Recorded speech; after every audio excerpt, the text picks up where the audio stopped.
여러분들과 함께 잠언 19장 15절부터 20절에 있는 말씀을 가지고 함께 말씀의 은혜를 나누기 원합니다.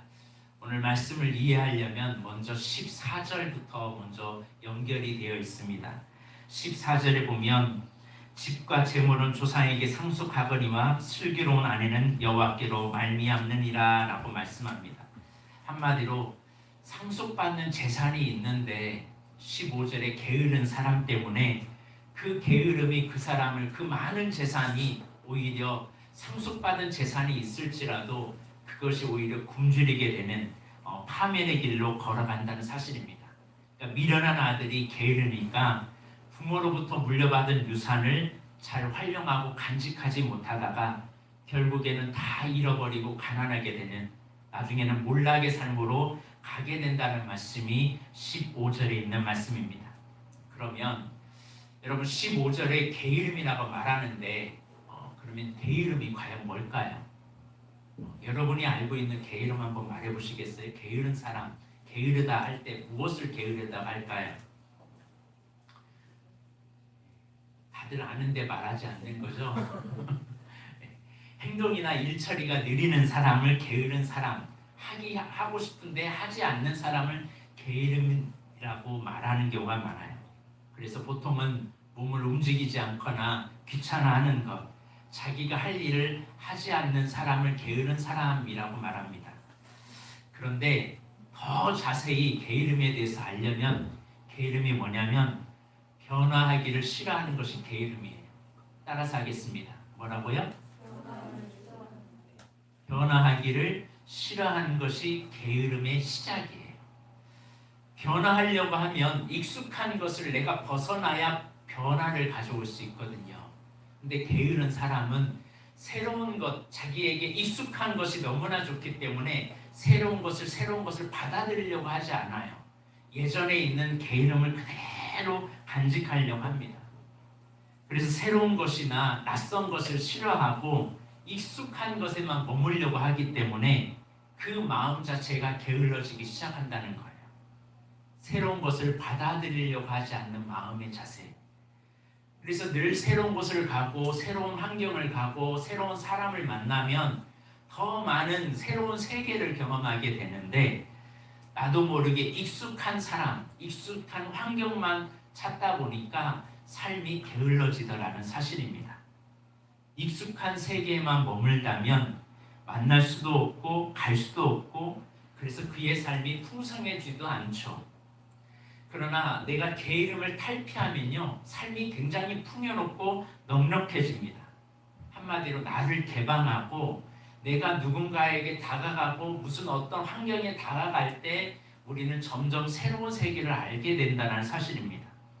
그런데 오늘 본문에 보니까 게으른 사람, 변화를 하기를 싫어하는 사람은 무슨 잠을 잔다고요? 깊이 잠들게 된대요. 여기서 말하는 잠은 꿀잠을 얘기하는 것이 아니에요. 너무 피곤해가지고 잠을 잤는데 너무 잘 잤다고 잘 잤다 이런 잠이 아닙니다. 여기서 말하는 깊은 잠이란 몸과 마음을 무력하게 만드는 것이에요. 이 잠은 결국 무엇을 가져와요? 죽음을 가져온다는 겁니다. 그러니까 게을러지면요, 무력해지다가 점점 죽음을 가져와요. 그래서 침대를 벗어나야 합니다. 게으름과 같이 가는 용어가 있는데 뭘까요? 나태함이에요. 나태함. 나태라는 것은 일처리나 행동이 뒤처지거나 느리다는 것을 나태라는 말을 쓰는데 더 쉽게 하면 나태라는 것은 매사에 의욕을 잃어버리는 거예요. 그러니까 게을러지고 나태해지면요, 사람이 의욕을 잃어버려요. 의욕 자체가 없으니까 나태함에 빠지는 겁니다. 해야 할 일을 자꾸 미루는 거죠. 의욕이 사라지면요, 만사가 귀찮아지잖아요. 그러니까 삶 자체가 늘 지루하고 권태기에 빠져버립니다. 그런데 나태함의 반대, 게으름의 반대가 과연 뭘까요? 우리는 보통 부지런함이라고 생각합니다. 그러나 부지런함보다 더 좋은 게 뭐냐면 저는 기쁨이라고 해요. 하나님 안에서 누리는 기쁨. 왜 나태의 반대가 기쁨이냐면 기쁨이 오면 사람이 생기가 일어나거든요. 막 살아나요. 아무리 힘들어도요, 자기가 좋아하는 걸 할 때는 에너지가 막 솟아요. 저희 딸과요, 이 놀이동산 갈 때 가면 보니까요, 보통은 막 힘이 없어서 막 이러는데 놀이동산 가니까 기쁨이 일어나니까 막 생기가 돌더라고. 힘이 있더라고요. 그러니까 기쁨이 일어나면 생기가 막 일어나요. 근데 여기서 말하는 기쁨은 인간적인 기쁨이 아니라 하나님이 주시는 기쁨이라는 거예요. 그런데 많은 사람은 기쁨이 그냥 어떤 조건을 통해서 오기만을 원해요. 근데 기쁨은 오기만을 기다리면요, 기뻐할 수가 없습니다. 기쁨은 마치 보물찾기와 같습니다. 기쁨은 내게 다가오기도 하지만 내가 일상생활에서 늘 찾아다니면서 보물이 어디 있을까 하고 찾아다니면서 보물을 찾는 것이 이 기쁨이에요. 그래서 우리 주변을 늘 샅샅이 살펴보면 보물찾기 하는 거예요. 여러분 보물찾기 해보셨잖아요?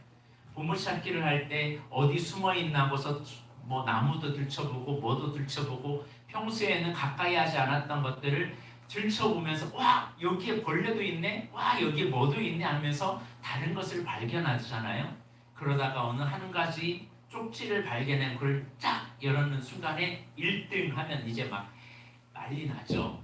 그것처럼 우리의 삶에 새로운 기쁨들을 하나님은 생활 곳곳에 숨겨놨어요. 우리는 그런 생활 곳곳에서 그 기쁨을 하나님 안에서 찾아내는 겁니다.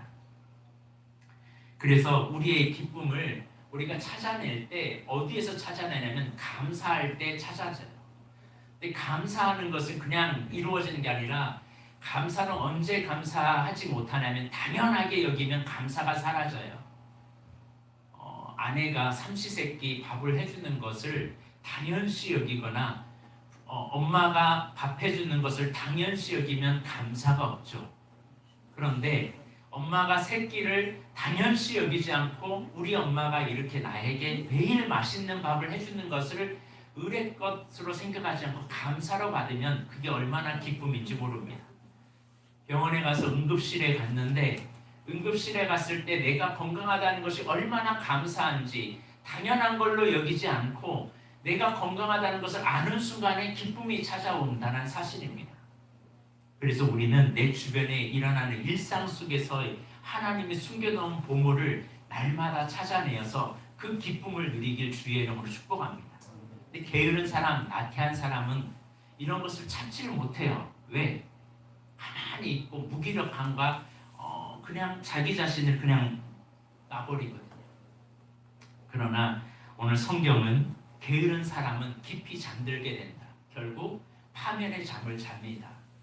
그럼 우리는 게으른 길로 걸어가지 않기를 주의 이름으로 축복합니다. 태만한 사람은 점점 줄일 것이다 라고 말해요. 가난해진다는 거죠.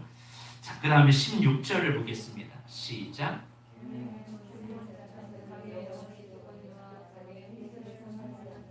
오늘 16절에 보면 지킨다라는 것이 이중적인 표현으로 나오고 있습니다. 계명을 지키고 계명을 지키면 영혼을 지킨다라고 연결시키고 있습니다.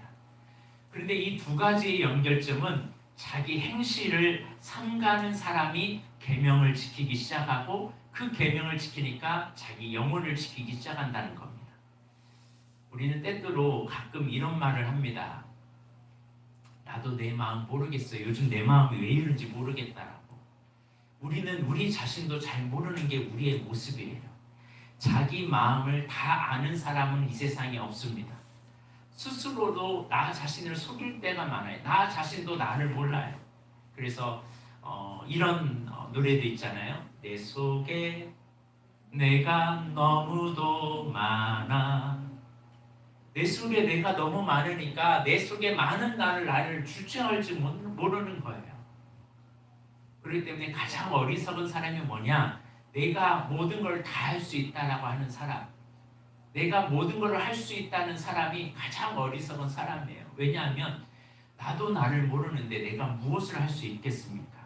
나 중심으로 세상을 움직이려고 하는 사람은 성경을 어리석은 사람이라고 그래요. 우리는 세상을 움직일 수 없고 우리는 할 수 없지만 주님이 함께 하시면 할 수 있다는 이 믿음이 있을 때 우리는 일어날 수 있습니다. 우리의 마음은요, 어제는 좋았고 오늘은 좋았어요. 그런데 다음 주 되면요, 그 좋았던 마음이 한순간에 사라져요. 이게 우리의 마음이에요. 우리의 마음은 갈대와 같습니다. 야, 이제 다 이뤘다라고 너무나 행복하지만 한 주만 지나면 갑자기 마음이 무거운 짐으로 다시 바뀝니다. 한마디로 우리의 마음은 속절없이 떠돌아요. 생명의 근원이 어디에서 나와요? 이 마음에서 나와요. 그러니까 마음을 지키지 않으면요, 우리는 넘어져요. 근데 이 마음을 지키는 게 뭐냐? 계명을 지키는 거라는 거예요. 계명을 지키다 보면 때로는 정말 하기 싫어요. 하기 싫고 정말 눈물 날 정도로 하기 싫은데 하다 보니까 내 영혼을 지키더라는 사실입니다. 그러면서 내가 점점 단단해진다는 사실을 여러분 잊지 마시길 바랍니다. 그러니까 자기의 행실을 삼가요. 그러니까 자기 행실을 삼가지 아니하는 자는 죽는데, 자, 오늘 자기 행실을 삼간다라는 사람은 어떤 사람일까요? 이 세상에 있는 모든 사람은요, 그냥 우연히 태어난 사람은 이 세상에 아무도 없습니다. 그리고 이 세상에서 태어난 사람이 나 이렇게 살 거예요 하고 이 땅에 태어난 사람 아무도 없어요. 저는 한국에 태어나고 싶어서 이 한국에 태어나겠습니다라고 한 사람 아무도 없어요. 한마디로 이 땅에 태어나기 전에 내가 선택하지 않는 삶을 우리는 시작하면서 태어나요. 마치 우리의 생애는 하나님으로부터 주어진 삶이라는 거예요. 하루하루의 생명이. 주어진 삶을 다른 말로 말하면 하나님으로부터 이 세상에 보냄을 받은 사명자라는 사실을 잊지 마시길 바랍니다. 여러분 모두는요, 하나님이 여러분을 이 땅에 어떤 모습, 어떤 모양으로 보냈든지 하나님을 여러분을 사명자로 보내주셨다는 사실입니다. 그래서 하나님이 나에게 특별한 사명을 주셨어요. 저는 목사라는 사명을 주셨습니다. 여러분 한 사람 한 사람은 그저 우연히 있는 게 아니라 여러분 한 사람 한 사람을 통한 하나님이 보냄을 받은 사명자임을 잊지 마시길 바랍니다. 그러니 나의 삶이 귀히 여기는 삶이죠. 그러니까 나의 행실을 돌아보게 됩니다. 나의 행실을 돌아보려고 하다 보니까 계명을 삼갈 수밖에 없고, 계명을 삼가니까 내 영혼이 살더라는 사실입니다. 그런데 나의 행실을, 나에게 주어진 사명을 무시하고 살아가면 그 영혼은 죽은 영혼이죠. 여러분의 삶 자체에 죽은 영혼이 되지 말고 살아있는 영혼이 되시길 바랍니다. 17절을 보겠습니다. 시작.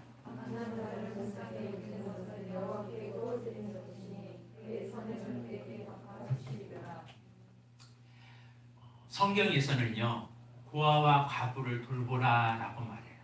가난한 사람을 돌봐줘라 라고 말해요. 왜 하나님께서는 가난하고 고아와 과부를 돌보고 새 속에 물들지 않도록 하기를 원하느냐? 이게 경건이라고 그러거든요. 보통 사람들은 영성이 있다, 영성이 깊다라고 하면 보통 어떤 사람을 영성이 깊고 어떤 사람이 영성이 정말 있는 사람처럼 보입니까? 어떤 사람일까요? 목이 쉬어가지고 할렐루야 이런 사람이 영성이 깊은 사람일까요? 아니면 찬양과 기도를 열심히 하고 힘든 일이 있어도 불평하지 않고 감사하는 사람은 영성이 있다고 생각하나요? 아니면 주를 향하여 물불을 가리지 않는 사람이 영성이 깊은 사람일까요? 여러분이 생각하는 영성 깊은 사람을 뭘로 할 수 있을까요? 성경에서는 영성이 깊은 사람을 이렇게 말합니다.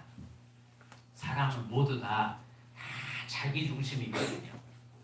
나의 입장에서 다른 사람이 나의 입장하고 조금만 틀리면 시기심이 일어나고 질투심이 일어나고 경쟁심이 일어나요. 그러니까 모든 것을 나에게 초점을 맞추는 사람이 보통 사람이에요. 그래서 나에게 잘 안 해주고 나를 섭섭하게 하면 우리는 성질 부리고 짜증을 냅니다. 그리고 온갖 심술을 다 부리죠. 내가 중심에 서 있고 다른 사람은 나를 존재해요. 그래서 나에게 도움이 안 되면 무조건 칼로 그냥 막 휘어잡는 겁니다. 그는 나를 위해 존재하는 세상 사람이에요. 그런데 영성이 깊은 사람은 나에게 초점을 맞췄던 사람이 이제는 다른 사람에게 화살을 돌리는 겁니다. 이제 나를 위해서 나를 사랑한 만큼 이웃을 내 몸처럼 사랑하기로 결단하면서 그에게 화살을 돌리는 사람, 그 사람이 영성이 깊은 사람입니다. 나를 중심에 놓지 않고 내 이웃을 세상의 중심에 놓으려고 하는 사람, 이 사람이 영성이 깊은 사람이라는 거예요. 그러니까 영성이 깊냐 깊지 않느냐 뭘로 보냐면 이웃을 사랑하냐 사랑하지 않느냐를 보면 돼요. 영성이 깊어지고 있다는 것은 점점 이웃에게 뭔가 선물이 되어주고 하루하루를 살 때 타인에게 다른 사람에게 먼저 뭔가 복이 되려고 하는 사람이 영성 깊은 사람이에요. 누군가에게 도움을 주고 선물을 주는 마음이 생기기 시작할 때 나보다 다른 사람을 높여주려고 할 때 영성이 깊어지는 겁니다. 이웃이 지금 고통을 당하고 있지만 어려움을 당하고 있지만 시험을 당하고 있지만 그 사람을 향해 내 마음을 열고 그를 위해 뭔가를 하려는 마음의 문을 여는 사람, 이 사람이 영성 깊은 사람이라는 거죠. 근데 대부분 어떻나요? 어려움이 있거나 고통이 있거나 이웃이 시험에 빠져버리면 다른 사람, 일반 사람 꺼려해요. 또 그 사람과 연루되는 것을 무척 싫어합니다. 그런데 하나님은 오히려 그들에게 다가가서 눈물을 닦아주고 같이 아파하는 사람들과 같이 아파하는 그런 영성 있는 사람이 일어나기를 원하십니다. 이 세상은 고통으로 가득 차 있고 죄악으로 가득 차 있습니다. 그럴 때 영성 깊은 사람은 하나님 아버지의 마음을 가지고 그 아버지의 가슴이 얼마나 아플까, 나의 모습이 아니라 저 사람의 아픔을 보면서 하나님의 가슴은 얼마나 아프실까, 그러면서 하나님의 가슴을 가지고 그 사람에게 다가가는 사람, 그 사람이 영성 깊은 사람이라는 사실입니다. 그런데 이렇게 아픔이 있고 고통이 있고 눈물이 있는데 나는 주님이 내게 이런 복 주셨고 이런 은혜 주셨다는만 생각하고 거기에만 만족하는 사람은 사실은 믿음이 없는 사람이죠. 나만 보는 사람. 받은 은혜, 받은 복은 이제 나누라는 거예요. 그게 영성 깊은 사람이고 그게 진짜 크리스천의 삶이라는 사실입니다. 하나님이 찾으시는 사람이 어떤 사람일까요? 나만 복받고 나만 은혜받고 나만 축복받고 그런 나 중심의 삶을 살아가는 사람에게 하나님이 엄청난 축복을 주실까요? 하나님은 세속에 물들지 않고 부하와 가부를 돌볼 줄 아는 사람, 가난한 사람과 늘 함께하여 그 가난을 보면서 저 사람이 얼마나 아플까 보다 하나님은 얼마나 저 사람을 돕고 싶으실까, 나를 통해서 저 사람을 회복시키길 원하시는 그 아버지의 심정을 느끼기를 원하는 그런 사람을 지금 찾고 있다는 사실입니다. 그래서 함께 울어주고 그의 곁에 서서 버팀목이 되려고 하는 그런 영적인 사람이 되기를 오늘 저와 여러분이 되었으면 합니다. 어떤 사람은 말끝마다 할렐루야 하나님 주여 아멘 그러긴 하지만 실제적으로는 이웃을 향해서는 아무 손도 내밀지 않고 이웃을 전혀 불쌍히 여기는 마음, 애통하는 마음, 가난한 마음조차 없다면 사실은 그의 신앙은 잘못된 신앙으로 지금 치닫고 있는 겁니다. 우리의 신앙은 이제는 나 중심에서 타인 중심으로 하나님 앞에 깊이 있는 영적인 마음, 하나님 아버지의 마음을 가지고 살아가는 저와 여러분이 되었으면 합니다. 그럴 때 그의 행실을 보면서 하나님은 그의 삶을 새롭게 하십니다. 그래서 17절에 가난한 자를 불쌍히 여기는 것, 그게 바로 진짜 아버지의 심정을 가지고 살아가는 사람, 그 사람은 여호와께 구워드리는 것입니다. 그에게 그의 선행을 다시 그에게 갚아준다고 주님은 약속하고 계십니다. 그러므로 오늘 이 예배를 드리고 오늘 온라인으로 예배를 드리는 우리 모두가 이제는 진짜 크리스천이 되길 주의 이름으로 축복합니다. 초대교회의 진짜 크리스천들은요 서로 자기의 물건을 통용하고 나누었어요. 없는 사람을 위해서 더 헌신하고 베풀었습니다. 이 모든 것이 주님의 뜻임을 알고, 그런데 어떤 사람들은 이것을 가지고 시기합니다. 질투합니다. 나에게 더 주어야 되는데, 내가 더 받아야 되는데, 이런 마음을 가지고 있는 사람이라면 어찌 그런 사람에게 하나님의 복이 임할 수 있겠습니까? 진짜 복은요, 베풀 때, 나눌 때, 줄 때 하나님의 넘치는 하나님께 구워드리는 것이기 때문에 하나님께 구워줬으면 하나님이 얼마나 그의 선행을 갚아주시겠습니까? 그러므로 우리 비전 주안에 있는 모든 성도들은 많은 사람들에게 베풀어서 주님이 여러분에게 구원임을 당하길 바랍니다. 그래서 하나님이 여러분의 선행을 갚아주는 믿음의 사람이 되었으면 합니다. 한마디로 영성이 깊다. 그냥 예배 많이 하고 영적으로 뛰어나고 그것이 있지만 사랑이 없으면 그것은 울리는 꽹과리와 같고, 아무리 예언을 하고 산을 옮길 만한 믿음이 있어도 사랑이 없으면 그것은 아무것도 아니라고 사도 바울이 말한 것처럼 우리의 영성은 사랑이 깊은 영성이 있기를 바랍니다. 말과 혀로만 사랑하지 말고 오직 행함과 진실함으로 사랑하길 주님의 이름으로 축복합니다. 그래서 주님께서는 야고보는 그렇게 말씀하셨죠. 보이는 형제도 사랑하지 못하면서 어떻게 보이지 않는 하나님을 사랑한다고 말할 수 있겠느냐. 보이는 부모조차도 효도 못하면서 보이지 않는 하나님을 어떻게 네가 섬길 수 있다고 할 수 있느냐라고 주님 말씀하고 있습니다. 그러므로 우리는 늘 나의 영성이 나 중심에서 다른 사람 중심으로, 타인 중심으로 이제 화살표를 돌려서 내가 받고 싶은 만큼 다른 사람에게 줄 아는 영성 깊은 믿음의 사람이 되길 주님의 이름으로 축복합니다. 자, 18절에서 19절 말씀을 한번 보겠습니다. 시작.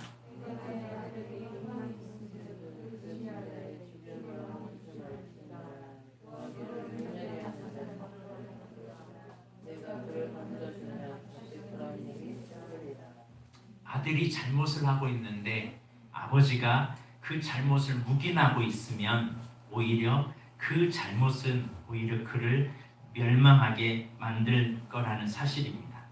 근데 요즘은요, 체벌하면 어떻게 되죠? 아이들 잡혀요. 이게 참 신기한 법으로 지금 가고 있어요. 온전한 이 체벌이 감정을 싣고 노여움을 실어버리는 체벌은 아주 잘못된 체벌인데, 이 아이가 잘못된 길을 걸어갈 때는 우리는 때로는 성경에서는 체벌을 할 것을 말해줍니다. 사실은 이것은 과거의 사회적 사상에 대해서 있었기 때문에 체벌에 대한 거죠. 그래서 과거에 우리가 가끔 선생님한테 우리 아이를 맡기면서 이런 말 하잖아요. 지도와 편달을 잘 부탁드립니다 라고 그러잖아요. 근데 여기서 편달은 뭐냐면 채찍질 하라는 거죠. 잘못했으면 좀 때리서라도 이 아이를 바르게 가르쳐 달라는 말이 편달이라는 말입니다. 체벌하라는 것은 고통을 가해서 그 사람을 힘들게 하려고 하는 것이 아니라 그 안에 있는 고집불통인 것들을 바꾸라는 거예요. 그러지 않으면 그 자기중심적인 삶이 깨어지지 않으면 그 영혼이 죽기 때문에 그거를 바꾸라는 겁니다. 그런데 나쁜 체벌은 부모가 분노를 못 이겨서 아이를 두들겨 패는 것, 이것은 폭력이라고 하죠. 요즘 아이를 때리는 것을 스트레스 해소용으로 아니면 아이를 이용하는 노예로 사용하는 사람들이 종종 있습니다. 이 참 심각한 문제죠. 우리는 이런 심각한 문제 속에 우리는 늘 우리 마음을 조절하면서 아이를 잘 양육하는 우리의 모습이 되었으면 합니다. 마지막 20절을 보겠습니다. 시작. 너는 그 경고를 들으며 훈련을 받으라. 그리하면 내가 회경은 지혜롭게 되리라. 여러분, 사람이 성격이 바뀌나요? 안 바뀌나요? 안 바뀌어요? 안 바뀐다면 예수님이 믿을 필요가 없는 거예요. 사람의 성격은 바뀌어요. 성향과 타고난 성질은요, 바뀌어야 합니다. 신앙의 보람이 바로 거기에 있는 거예요. 예수 그리스도를 내 안에 모시면서 나라고 하는 존재가 바뀌기 시작해야 됩니다. 왜냐하면 하나님의 말씀 앞에 끝없이 나를 성찰하고 회개하고 은혜 속에 머물다 보면요, 좀 달라졌다라는 말을 듣기 시작해요.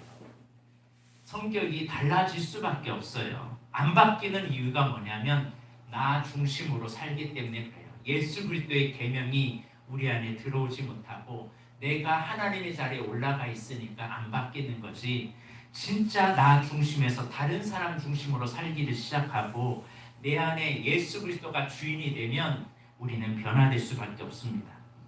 그 변화, 그 권고를 듣고 그 훈계를 받으면 우리는 필경은 지혜롭게 된다는 사실을 성경은 말해주고 있습니다. 그러므로 오늘 우리의 삶에 말씀을 듣고 잊어버리는 자가 되지 말고 이 말씀의 계명을 계속 나의 행실을 삼가는 자가 되어 죽음에 이르는 길을 가지 말고, 이 잠언이 여러분에게 필요하고 우리에게 필요한 이유가 뭐냐면 잠언을 통해서 나 중심에서의 삶에서 주님 중심으로, 이웃 중심으로 변화될 때 하나님이 기뻐하는 사람의 삶으로 변화될 수 있다는 사실입니다. 그러므로 성질은, 타고난 성질은 바뀔 수 있다 없다? 있다. 없다라는 것은 그 안에 예수를 다시 점검해 봐야 돼요. 왜냐하면 점점 삶이 서서히 한 번에 바뀌지는 않지만 말씀을 통해서 깨지고 훈련받아서 내 더러운 성질이 점점 하나님께 온유하고 겸손하고 사랑과 희락과 화평과 오래 참음과 자비와 양성과 충성과 온유와 절제의 열매로 점점 맺어지는 주님 닮아가는 사람이 될 줄로 믿습니다. 이 시간 우리 아버지 당신의 마음이 있는 곳에 이 찬양하고